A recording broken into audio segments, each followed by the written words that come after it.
आपने 1 का 1 दिया तो कुछ भी नहीं होगा। मैंने यहाँ पे 2 दे दिया क्योंकि मुझे डबल करके ये चाहिए था, आ गया 4/4 का, ये देखो। ठीक है, फिर से देखो, मैंने स्केल कमांड दिया, सिलेक्ट करा इसको, एंटर, बेस पॉइंट बताया। अगर मैं ये चाहता हूँ कि मुझे 4 वाला भी चाहिए और 2 वाला भी चाहिए, तो यहाँ पर हमारे पास ऑप्शन में एक है कॉपी, इसको सिलेक्ट कर लेंगे। कॉपी ऑप्शन देने के बाद इसने स्केल फैक्टर पूछा, तो अब मुझे अगर 4 का 2 करना है तो इसका स्केल फैक्टर मुझे 1/2 0.5 देना पड़ेगा। 0.5 का स्केल फैक्टर मैंने दिया कॉपी देने के बाद। तो क्या हुआ, इसने 2 वाला भी रखा और 4 वाला भी रखा, क्योंकि आपने कॉपी जो दे दिया था दोनों को। ठीक है, ओके। तो स्केल फैक्टर पे डिपेंड करता है साइज बढ़ेगा या घटेगा, लेकिन एक बात तय है कि इसमें एक्स और वाई दोनों प्रोपोर्शनेटली चेंज होंगे। मतलब ये नहीं हो सकता कि आप बोलो कि ये तो 2 रह जाए और वो चेंज होकर 3 हो जाए या 4 हो जाए, ऐसा नहीं होगा। जो होगा दोनों पे बराबर अनुपात में प्रोपोर्शनेटली ही होगा। ठीक है, ये तो कमांड था स्केल का। स्केल से नेक्स्ट जो हम सीखेंगे वो है स्ट्रेच कमांड। अब की बार बात कंडीशन अलग है। अभी हमें ये सब बोला गया है कि ये जो साइज है इसको बढ़ा के यहाँ तक मिला दो, साइज को बढ़ा दो। पहली बात तो हमें गैप नहीं पता कितना है, पर जितना भी गैप है आपको बोला गया कि इसको बढ़ा के यहाँ तक करना है। हम यहाँ पे कमांड यूज करेंगे स्ट्रेच का। ये रहा स्ट्रेच। जब आप स्ट्रेच कमांड देते हो तो नीचे देखो क्या लिखा आता है, select object to stretch by crossing window. इस बात का ध्यान दें कि स्ट्रेच में कभी भी ऐसे सिलेक्शन नहीं करते जैसे आप करते थे अब तक। तो कैसे करते हैं, हम एक विंडो बनाते हैं, ये क्रॉसिंग विंडो। जो भी कॉर्नर, अब इस वाले बॉक्स के 4 कॉर्नर हैं, इनमें से जो भी कॉर्नर आप इसके अंदर ले लोगे वो फ्लेक्सिबल बन जाएगा और बाकी बार वाले फिक्स रहेंगे। मैंने ये लिया, देखा आपने, ये तो ये बाकी के बाहर वाले फिक्स, ये वाला फ्लेक्सिबल हुआ, तभी तो स्ट्रेच हो गया ये। लेकिन ये तो मैंने वैसे आपको करके दिखाया था, प्रॉपर साइज के हिसाब से लेके चले तो स्ट्रेच कमांड दिया। अब की बार मैंने क्या किया कि क्रॉसिंग विंडो लेके मैंने 2 पॉइंट कवर कर लिए इसमें। मतलब बाहर वाले 2 पॉइंट फिक्स रहेंगे और अंदर वाले 2 पॉइंट फ्लेक्सिबल रहेंगे, है ना। ये ले लिए मैंने। ऑर्थो को ऑन कर लेते हैं, यहाँ से ऑर्थो ऑन कर दिया। इसने जब बेस पॉइंट पूछा तो मैंने बेस पॉइंट ये ले लिया, और डिस्प्लेसमेंट पूछा तो मैंने इसको ये दे दिया ऐसे, ये इसको हमने ये दे दिया। देखा आपने, हमें बोला गया था कि इसको वहां तक बढ़ाना है, हमें नहीं पता था वो गैप कितना है। हमने लिया बेस पॉइंट और डिस्प्लेसमेंट उस लाइन के परपेंडिकुलर लगा दिया, ये अपने आप वहां तक बढ़ गया, साइज 5.9 हो गया। ओके, एक तो बात ये थी कि हमें नहीं मालूम था ये गैप कितना है, बस हमें बोला गया था यहाँ तक बढ़ाना है, हमने बढ़ा दिया। दूसरी बात ये आ गई, ये जो 2x2 है, अब आपको बोला गया कि 2 की जो लेंथ है इसको 2 की जगह 3 कर दो, 3 कर दो। हमने स्ट्रेच कमांड फिर से दिया, सिलेक्ट करा, ऑर्थो को ऑन रखा। मैं बेस पॉइंट कहीं भी ले लूँ, बाहर की तरफ करेंगे जैसे भी हमने पहले भी किया था। मैंने 1 देके, क्योंकि 1 बढ़ाना पड़ेगा ना 3 के लिए, 3/2 हो गया। आप जिस तरह से भी सिलेक्शन करोगे वो वाले पॉइंट फ्लेक्सिबल हो जाएंगे। इस तरफ मैंने बढ़ाया तो इस तरफ बढ़ गया, 4 हो गया। आपने अगर ऐसे सिलेक्शन कर लिया, इसको डाउन करा, मैंने 0.5 बढ़ा दिए, 2.5 हो गया। तो जब हम ड्राइंग पर आते हैं और उसमें साइज के अंदर में कुछ चेंजेस होते हैं, साइज को छोटा बड़ा कुछ करना होता है, तो हम स्ट्रेच कमांड से उसको चेंज कर लेते हैं। बहुत आसान हो जाता है काम हमारे लिए, है ना। जैसे कि देखो, आप हमारे पास ये ड्राइंग है, ये ड्राइंग, इसमें इसकी लेंथ दी गई है। आपको बोला गया था लेंथ बढ़ाने को, हमने स्ट्रेच कमांड लिया, इतने हिस्से को सिलेक्ट कर लिया इसमें और ये लेके बढ़ा दिया, देखो बढ़ गई, स्ट्रेच कर दिया इसको। तो स्ट्रेच कमांड से हम केवल एक्स या वाई डायरेक्शन में साइज को बढ़ा घटा सकते हैं। स्केल में तो दोनों तरफ से बढ़ेगा बराबर, है ना। ये था स्ट्रेच कमांड। स्ट्रेच कमांड से अगला कमांड हम करेंगे ऑफसेट का। ये सब मैं डिलीट कर देता हूं। हमारे पास एक लाइन ऐसे है और एक लाइन ऐसे है। आपसे बोला गया हमें इसके बराबर लंबाई की, बराबर लेंथ की एक और लाइन चाहिए कुछ गैप पे। तो अब तक हम मुश्किल तरीके से करते थे ये काम। अब की बार हमने क्या किया, कमांड दिया ऑफसेट का। ऑफसेट की शॉर्ट फॉर्म ओ होती है, जब हम ऑफसेट कमांड देते हैं तो ये आपसे कहता है स्पेसिफाई ऑफसेट डिस्टेंस, गैप बताओ डिस्टेंस कितना भरना है। इसमें बाय डिफॉल्ट 1 लिखा हुआ है, मैंने एंटर कर लिया कि ठीक है मुझे 1 ही चाहिए। इसने कहा सिलेक्ट करो ऑब्जेक्ट को, मैंने इस लाइन को सिलेक्ट करा। अब आपने वर्टिकल लाइन ली, ये पूछ रहा है कौन सी साइड पे ऑफसेट करना है। साइड इसमें राइट भी हो सकती है और लेफ्ट भी हो सकती है, जिधर भी चाहिए आपको। ये प्रीव्यू में दिखाई दे रहा है आपको, इधर भी चाहिए। मैंने यहाँ पे क्लिक कर दिया तो आपने देखा कि 1 के ऑफसेट की एक लाइन मिल गई बराबर लेंथ की। अगर आपको सेम लेंथ के सेम गैप के साथ दोबारा रिपीट करना तो फिर से सिलेक्ट कर लो। फिर से सिलेक्ट कर लिया मैंने। हमारे पास देखो ऑप्शन में एक जगह मल्टीपल लिखा हुआ है। अगर आपको लगता है कि मेरे को 1 की एक नहीं कई सारी लगानी है लाइन, तो आप यहाँ से मल्टीपल ऑप्शन पे क्लिक कर दो। मल्टीपल पे क्लिक करने के बाद क्या होगा, जिस भी तरफ आपको चाहिए आप क्लिक करते जाओ और ये लगाता जाएगा। ऑफसेट में जब भी गैप को बदलना हो, जैसे अभी हम फिलहाल 1 के गैप पे चल रहे थे, देखो 1 का गैप था ना। अगर अब मुझे गैप 0.5 का चाहिए तो आपको जब भी गैप बदलना होगा कमांड दोबारा रिपीट करना पड़ेगा आपको, ठीक है। 0.5 दे दिया। अगर हमने एक हॉरिजॉन्टल लाइन ली, इसके केस में अप या डाउन होगा ऑफसेट, और वर्टिकल लाइन के केस में लेफ्ट या राइट होगा। मैंने इसको ऊपर की तरफ लिया। अगर मुझे ऊपर चाहिए मल्टीपल कॉपी चाहिए तो मल्टीपल ऑप्शन ले लें। यहाँ से मैंने क्लिक करते रहे हम,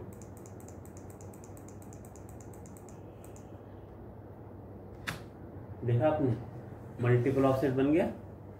तो ये तो देखा आपने लाइन पे।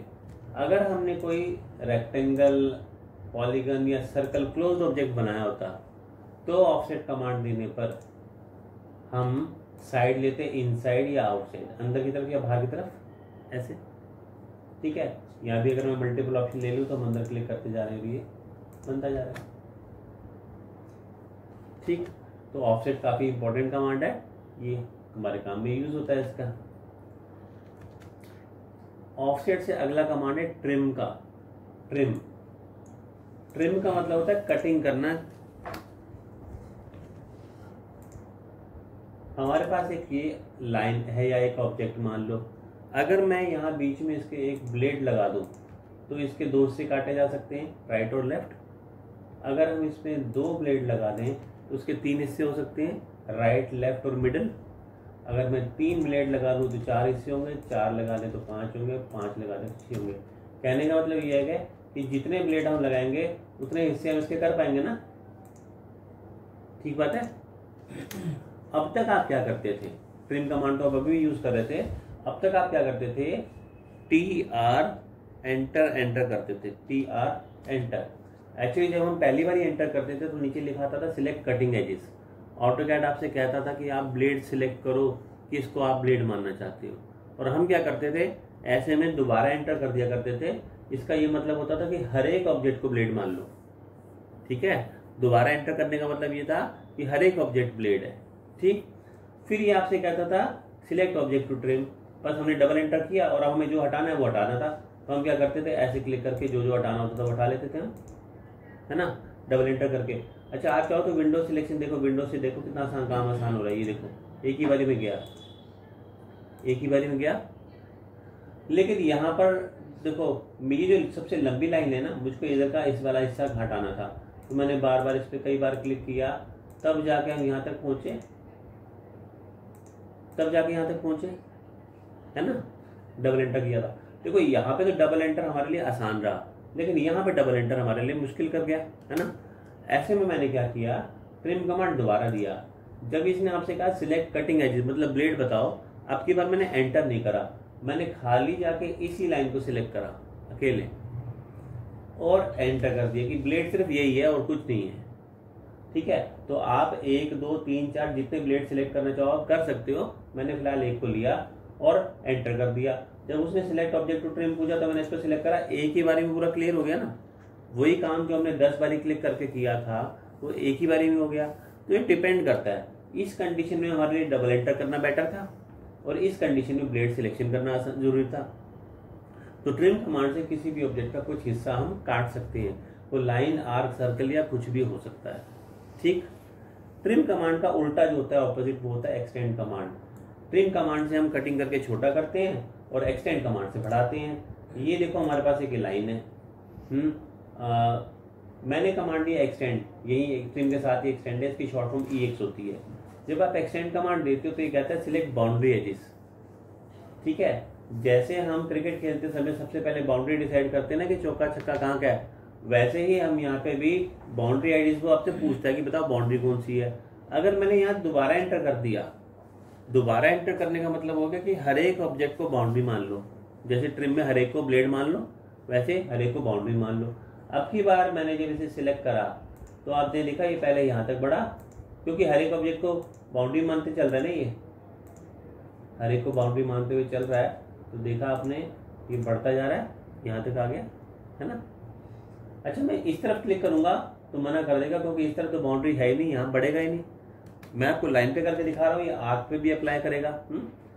मुझे अगर डायरेक्ट यहाँ तक पहुंचना था, फिर वही बात है, मुझे 10 बार क्लिक करना पड़ा, है ना। हम एक्सटेंड कमांड देते, इससे जब आपसे बाउंड्री पूछा था तो डबल एंटर करने की बजाय हम यहाँ पे इसको सिलेक्ट कर लेते कि ये हमारी बाउंड्री है, फिर आप एंटर करते।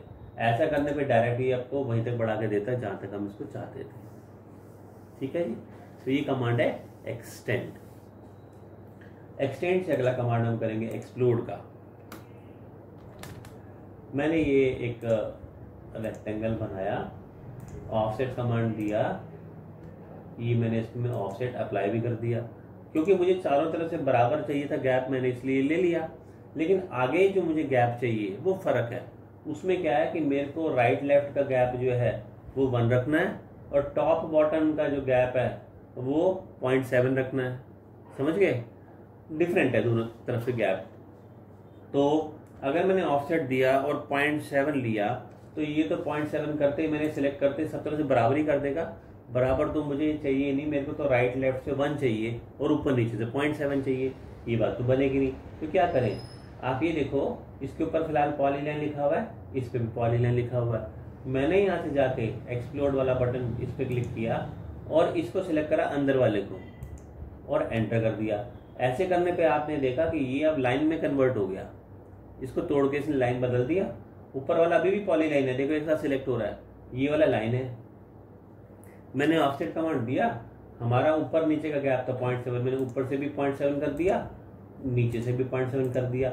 और अब जब गैप बदलना है तो दोबारा एंटर करके कमांड रिपीट करा, ये लिया और इधर से 1 दे दिया और इधर से 1 दे दिया।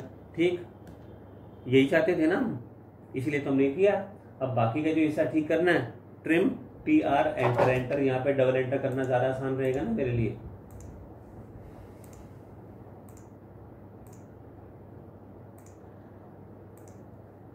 ठीक, लेकिन अब आगे फिर से एक प्रॉब्लम आ गई, हमें आगे दोबारा से बराबर गैप चाहिए, दोबारा से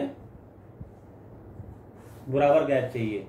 तो हम क्या करेंगे, एक्सप्लोड कमांड का ऑपोजिट होता है ज्वाइन। ज्वाइन ये यहाँ पे दिया हुआ है आपको। ज्वाइन कमांड में मैंने इन लाइंस को सिलेक्ट कर लिया और एंटर करा, तो क्या हुआ, इसने वापस इसको पॉलीलाइन में कन्वर्ट कर दिया। देखो नीचे लिखा है ना 4 ऑब्जेक्ट्स कन्वर्टेड टू 1 पॉलीलाइन, वापस पॉलीलाइन में बदल गया। तो मुझे नेक्स्ट ये करना था कि मुझे गैप फिर से 0.5 के ऊपर इसको लगाना था, तो मैंने लगा दिया। हमने अपनी ज़रूरत के अनुसार जब चाहे इसको एक्सप्लोड करके अलग कर दिया, गैप डिफरेंट था तो जब सेम गैप था तो हमने इसको ज्वाइन कर दिया और वैसे कर लिया। ठीक है, तो इस तरीके से हम इसमें कर सकती हैं। तो एक्सप्लोड का उल्टा आप कह सकते हो कि ज्वाइन है, जैसे ट्रिम का ऑपोजिट एक्सटेंड होता है। तो अब जो ड्राइंग्स आप बनाएंगे उसमें हमारा काम करने का तरीका डिफरेंट होना चाहिए ना।